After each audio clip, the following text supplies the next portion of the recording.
Good morning, everyone. It is Ask Me Anything Mondays. I love Mondays. I love every day. I love my life. I love your life. And I love you.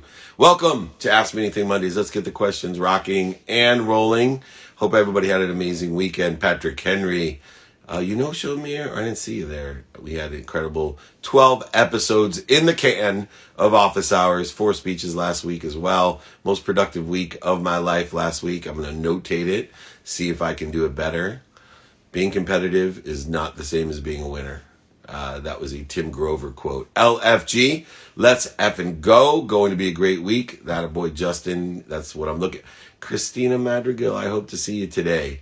Jakey, bakey, an amazing team that goes along. Blaine, Nick, welcome everybody. Questions are rolling in. Here we go. Let me just take a few questions. Whoa, they really rolled in. Who wins the NBA Finals? I'm going to shock the world with who wins the NBA Finals. The Phoenix Suns are going to win the next 2 games. They're going to squeak one out against Milwaukee in Milwaukee and then win in Game 7. And my man Miles told me that too. So, Richard Jaffe, I'm on your bandwagon. What was your favorite part of the weekend? Picking Miles up at camp. We went up to Lake Arrowhead, and I was so excited to see him. I ran out of the car, and my wife and daughter were like, whoa, you're just going to leave us here? I was like, oh, shoot. I was so excited to see him. But yeah, that was Lake Arrowhead was my favorite part of the weekend, but there was so many amazing things. We had a wedding shower for my niece. I had friends come up and took them to the club for lunch, and a football party and dinner with some dear friends as well at Team Usolani's place, one of our favorites. Who will win at SummerSlam, Cena or Roman? Cena. Big fan as well. Once again, difference between being competitive and being a winner. How has psychology helped you in life and business? Well, mindset is directly aligned with psychology. And so my mindset is everything. So in essence, psychology is a major role in everything that I do because I give meaning to everything I see. I look for the light, the love, and the lessons in everything. Utilizing pain as an indicator I got a better place to be, a better position to be in, a better situation to be in. I had one of my clients this morning talk about a coincidence that we'll probably bring him on live to talk about. But, he was super surprised at it. And I said, that's the difference in my life now comparatively from before, because I expect it. And when it occurs, I don't think it's a miracle. I know it's a miracle, and miracles are always coming my way in that respect. Let's see here. How do you decide what risks to take? Well, first, once you know your timing and risk tolerance, it's easy to know what risks to take. If you know your what, your who, your how, your now, and apply your why, if anybody wants that template to figure out every day what your what is, who can help you and who you can help, how to get it done, how to prioritize the now, what to get done now, and how to apply your why. Someone said they can't hear my voice. Give me a thumbs up if you could hear my voice. I think it might be your phone, sir. That's anyone wants that template, email me right here, david@dmeltzer.com. I will give you the what, the here, the how, the now, and applying the why. Changed my life. Thank you very much. You can hear me. Thank you, Justin. All right. Look great, sound great. That's the most positive person I know. The famous Nick Laser, Keaton, the dancing machine, Christina Madrigal. Thank you, everybody. Let's keep the questions coming. This is amazing how many are here. Here we go. Do you think mentally preparing for an event or situation is productive or efficient? Utilizing the AAA strategy, 80% of your time should be in alignment. Get alignment, first A. Take action, second A. Prepare for adjustment, third A. AAA. Yes, you got to get prepared. Preparation will allow you to execute on the what, the who, the how, the now, and the why. I'll send those to you. If you want my book, I'll send that to you. Ebook, audiobook, or sign a book and send it and ship it to you. I'll pay for everything. Don't worry. Nothing out of your pocket. I'll pay for it. David@dmeltzer.com. My text number is also up here if you want to text me right down below. Let me see here. I'm looking for Alejandro's, my friend from Shockworks here. There we go. Oh, CEO of Shockworks. Welcome to my live. Hopefully you are here. Zimbabwe's in the house. Yes, please email me if you want the book, Norma. David@dmeltzer.com. Alejandro, you may have to upgrade your IG because it's not connecting us. Usually is indicating that your IG needs an upgrade. All right, Jake, can you help our friend Alejandro upgrade? We got plenty of time to bring him on and have a question to ask. They got more than 150 digital platforms around the world. Incredible company. So yeah, we're not connecting, so he needs to upgrade his IG. All right, keep the questions coming. A very common mistake. Don't worry, we'll get it all done here. SummerSlam. He's updating now. All right, let me take a few more questions. Here we go. How do you deal with people in the workspace who tend to talk down on you or acts better than you? Well, first of all, right, we want to understand that people only can do what you perceive them to do. So if you feel as if they're talking down to you, that's the meaning you're giving to it. They could be trying to help you. They could be projecting their own insecurities, which then makes them lower than you or separate from you.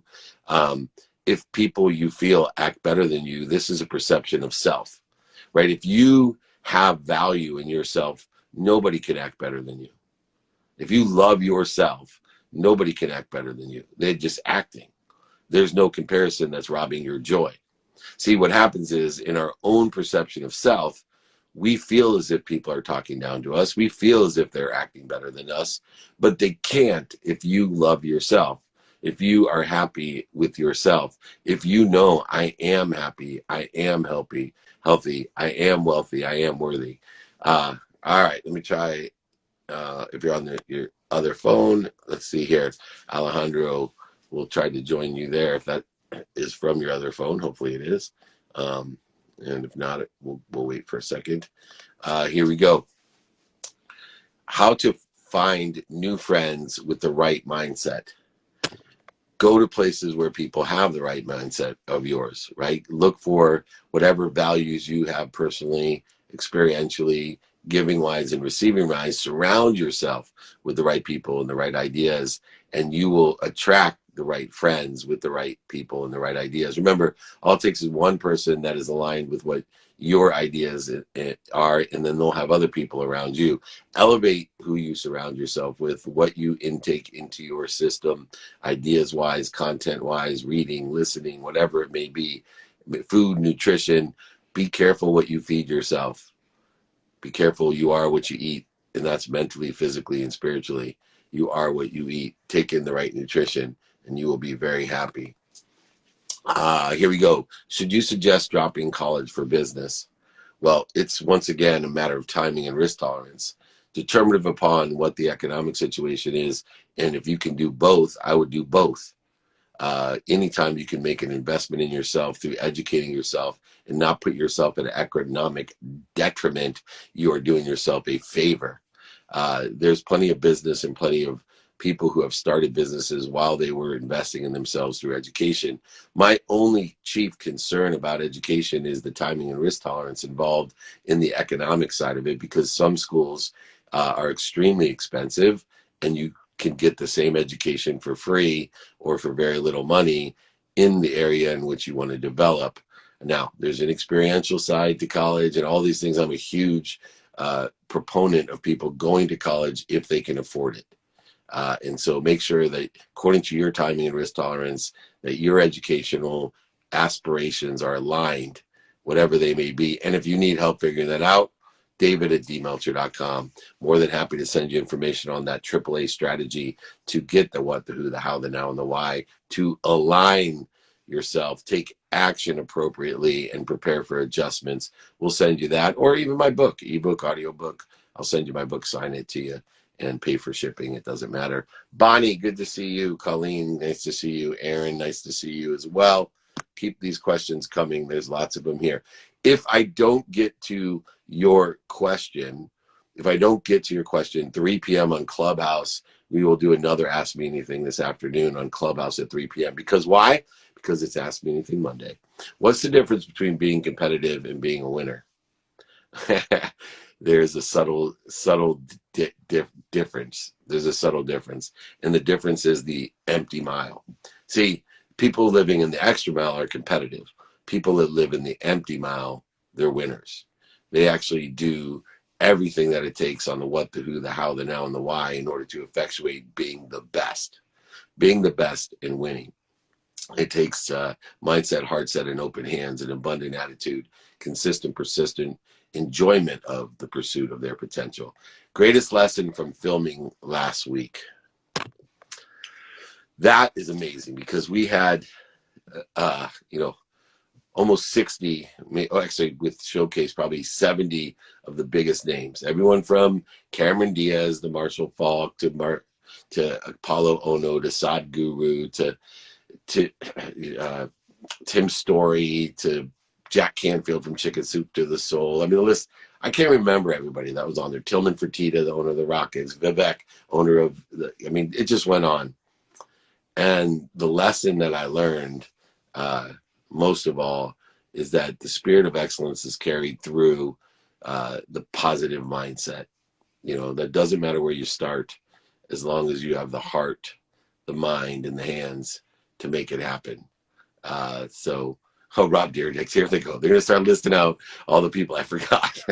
Yes, I apologize if I forgot you, but it was amazing. But it doesn't matter where you start. It matters, if you have the heart, the head, and the hands to make it happen. So have an open heart, open mind, and open hands, and you can make it happen. All right, we're going to take a question real quick and then get back up. Looks like the same problem for our friend Heather. Heather, you're going to have to upgrade your IG as well because it's not allowing me to add you. Let me see if I can add Alejandro now. Rob Deerdeck is your hero. Well, you should have taken up. Hey, here we are. How are you? You got it, man. Good. See? Now, Heather, there's another person who wants to ask a question. She has to do the same thing. So now she knows it's possible. Perfect. Well, anyway, Gabe, I'm great, man. Give me a little bit of background on Shockworks, and I know you got a question for me for Ask Me Anything Monday. Okay, yeah, absolutely. So, well, first of all, I'm currently in kind of horse country, Dallas, Texas. So maybe that's why we're having some issues with the connectivity. But hey, so Shockworks started about 5 years ago. I'm originally from South America, I'm Spanish national as well. So came to the States.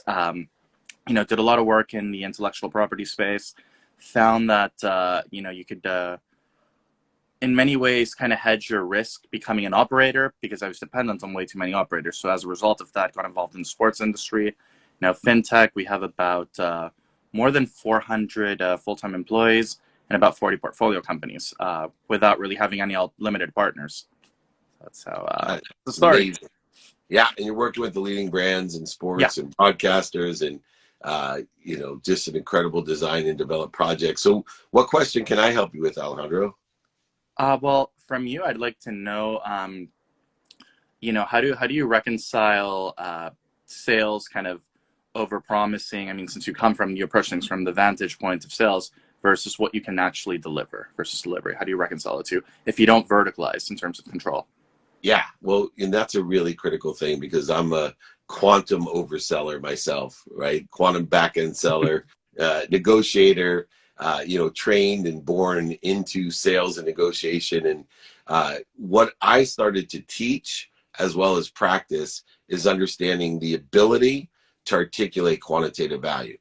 See, in the subjective world, which I call the purple dinosaur world, if you remember the purple dinosaur Barney, in that world of subjectivity, it's very easy to oversell. As much as people bow in emotion for logical reasons, it's very easy for people to oversell in that world of I love you, you love me, nobody makes any money. In the real money world of managing expectations, of understanding through the process of stimulating interest, transitioning that interest with quantitative data, sharing a vision of the reasons, the impacts, as well as the capabilities, which includes your skills, your knowledge, and your desire. When you are capable of articulating the quantitative value of concrete numbers, credible numbers to exceed what you're asking for, there's no overselling. There's no back end selling. There's no lying, manipulating, or cheating.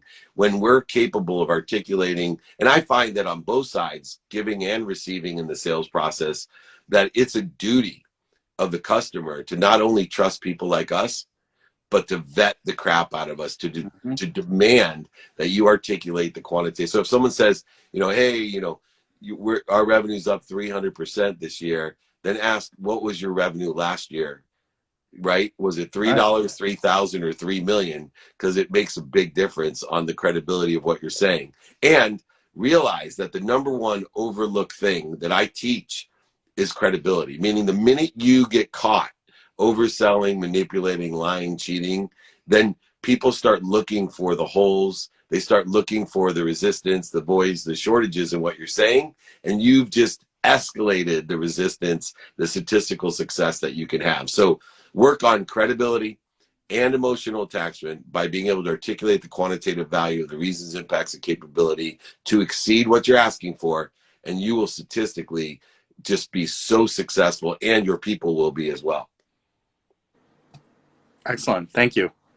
You got anything you want to add for anyone here? I know they can meet you at shockworks.io. Anything else you want to add?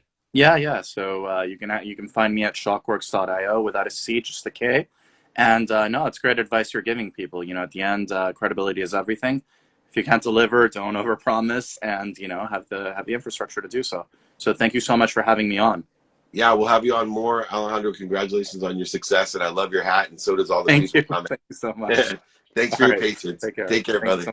Awesome. Shockworks, you can see why they're so successful, because he's most concerned about the customer and making sure that they manage the expectations and provide value to the customer.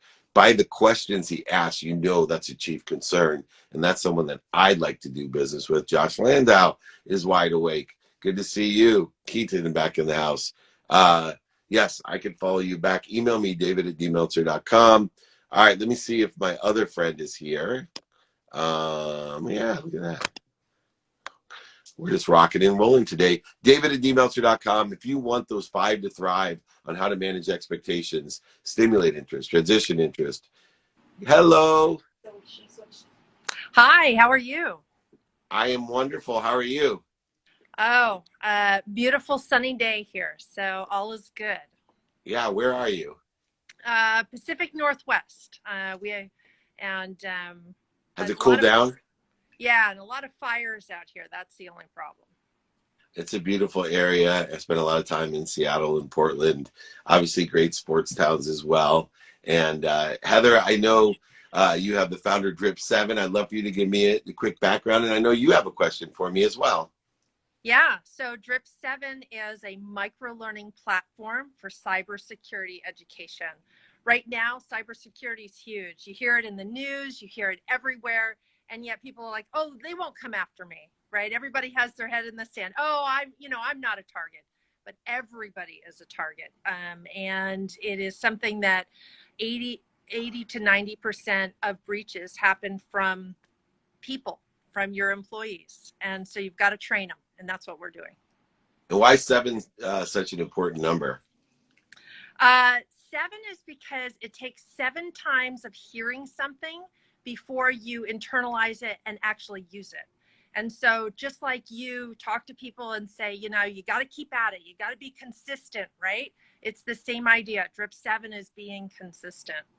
I love that. And in marketing especially, I tell people, if you haven't posted enough for at least one of your family members or someone who adores you telling you, hey, you're posting too much, you haven't even started posting. You haven't started. You got to keep going at it. Yeah, because that's so good. Well, and you have a question for me as well. I do. And, I didn't want to get, nobody wants to talk about breaches or near misses, but we all have so many passwords, right? You run multiple companies, you have multiple accounts. How do you keep all your passwords? Like, how do you? Well, I also have 4 children. I also have 4 children and a wife. Like, forget all the businesses, right? Think about your personal life as well. So number one of the things that I did is I use a service that aggregates the passwords, and then I have a vault. So most people don't know that as part of your estate planning, that your passwords are essential. That there's a lot of things happening today when people pass away, especially with crypto and some other areas, that you have to go ahead legally and indicate passing on your accounts and the passwords. And so there's so many different areas that I'm trying to stay on top of. I've been 2 times in my life a victim of identity theft. Luckily, both times I've had the services in place in order to protect me. But still, it took my time. I had to go to the police. I had to, all the different things. Luckily, nobody got anything. But, you got to have these protections in place. And, you are a target and a victim, and you should have things like Drip 7. So I'm always exploring services like yours. Give me an idea of what you do to protect someone like me who has all these different businesses and children's and wives. One wife. Well, we're more aimed towards enterprise and for companies. And what happens is you're running day-to-day activities, and yet your employees are all different generations. They're baby boomers, they're millennials, they're Gen X, and they all need help understanding what's the right thing to do. If they see a fish, should they just delete it? Should they tell IT? Like, what do they do? Nobody's ever told us the right things. And so Drip 7 is a micro-learning platform, meaning we make it gamified. We make it fun. We make them able to earn badges and learn on the go from wherever they're at to make your whole organization safer. And then they can take those skills and take them home and help make their personal life and family safer too. It's so smart. And we also have instituted one other idea for those people that may not be in the size, scope, of scale of an enterprise, but also being able, if you have any doubt, have one person at your firm that can go ahead and go vet that email, for example, or that text or post. So, I think it's really important to have one person to start at least that is an expert that, and unfortunately, even with all the training and everything that we do, people move fast. And, every time. So I think one of the things Drip 7 also can do is, what do I do if I click something and be able to help them there? Because accidents happen. You move fast and, everyone's been there. You click something, go, oh my God, I can't believe I just clicked that. Right. Well, it's really important just to stop and figure out what to do if you do click something. Because there are some resolutions available, and what you're doing is so important. How fast are you growing considering the tremendous need out there? How fast are you guys growing? Well, we are expanding internationally right now. So we've had a lot of requests from Canada and overseas to do translations into French and Chinese and Japanese. And so I didn't think that I'd be headed internationally so quickly, but we are growing and we're hiring. So super excited to have people involved. I really see it as a mission. I want to change how people view cybersecurity. Most people view it as fearful, and it's just, oh, I don't want to talk about that. And right, it's full of guilt. And I want to change that conversation and say, no, it's empowerment. Because we all need to know it, because we're all connected. And so we need to understand it better. And so I'm trying to give that to everybody. Well, it's awesome. They can reach you at drip7.com, heatherstafford.com, and of course at head_drip. Anywhere else or anything else you'd like to add before we let you go?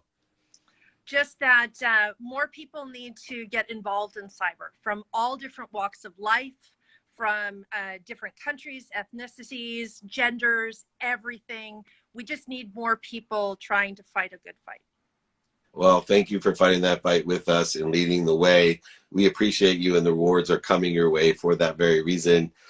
Check out drip7.com. Thank you so much, Heather. You're a blessing. We appreciate you. Thank you. Thank you so much. Stay cool. Bye-bye. Awesome. What great guest. Once we got IG working online, everybody updating extraordinary guest. We got a few more minutes for a few more questions. I'm going to be joining Jimmy Mystery at the Della Leadership Club on Clubhouse at about 8:40 a.m. Pacific time, 3 p.m. Pacific time. We're going to ask me anything. So many questions in here. So if you don't get me, join me on Clubhouse today at 3 p.m. Pacific. What are your favorite Olympic events? Well, everybody likes basketball. I like the pole vault because I pole vaulted in college as well. I also enjoy the swimming. I like rugby, and the surfing's in there now. So I like the B-roll more than the events. You know, I love to learn the inspirational, aspirational stories. Everyone that's in the Olympic is extraordinary, living the empty mile, understanding the difference between being competitive and being a winner, as Tim Grover has suggested in his book, Winning. I just like that a lot, you know. You can be competitive, but can you enjoy the consistent, persistent pursuit of your potential and be a winner? Can you enjoy the consistent, persistent pursuit of your potential?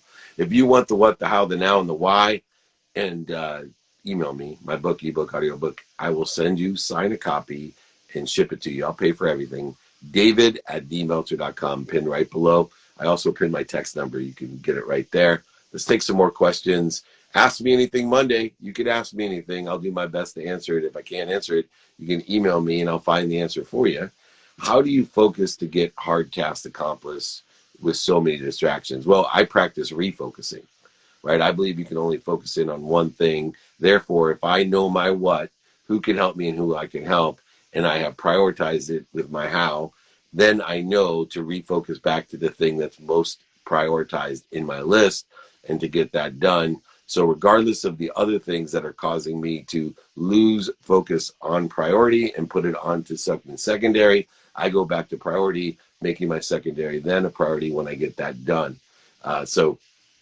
Very important. Refocus is the key to bending time, because your mind can move faster than the speed of light. So our thoughts move faster than the speed of time. Therefore, the faster we can refocus, so you only can focus on one thing at a time. Therefore, if you refocus, it appears if you're doing 2, 3, or 4 things at a time, even though you're only focused on one, over here, back to one, over here, back to one, over here, back to one, quicker than the speed of light. It is one of the greatest practices of my life, being able to effectuate refocusing and being able to stay outside of those, not distractions, other things that we focus in on. Knowing and understanding you can only focus in on one thing, practicing the muscle of refocus is an extraordinary way to be more efficient, more effective, and statistically successful. Go ahead, reach out if you want some help with that. Next question. How to stay in the right frequency when you live around people who aren't in the right frequency. You will always be around people that have varying frequencies. And what you want to do is utilize it to your favor by trying to be more interested than interesting and learn to understand that person. And if you cannot find synergy, supplementary energy on their frequency, cannot get into that spectrum, then just pray for their happiness and allow them to fall away. If they are too disruptive, then fire them from your life and stay away. But most of the time, we can allow other frequencies to fall away from us, focus in on the frequencies that feed us the most. I've created a great chain of feeding. The great chain of feeding is I am always evaluating in variance the things that feed me, the things that don't feed me, and the things that bleed me. If it feeds me, I feed it. If it doesn't feed me, I allow it to fall away in varying degrees. And it bleeds me, I fire it from my life and utilize that as the best way. All right, 3 p.m. It's Ask Me Anything Monday, 3 p.m. today. We'll be back on Clubhouse asking anything of me, and I'm doing my best to answer them.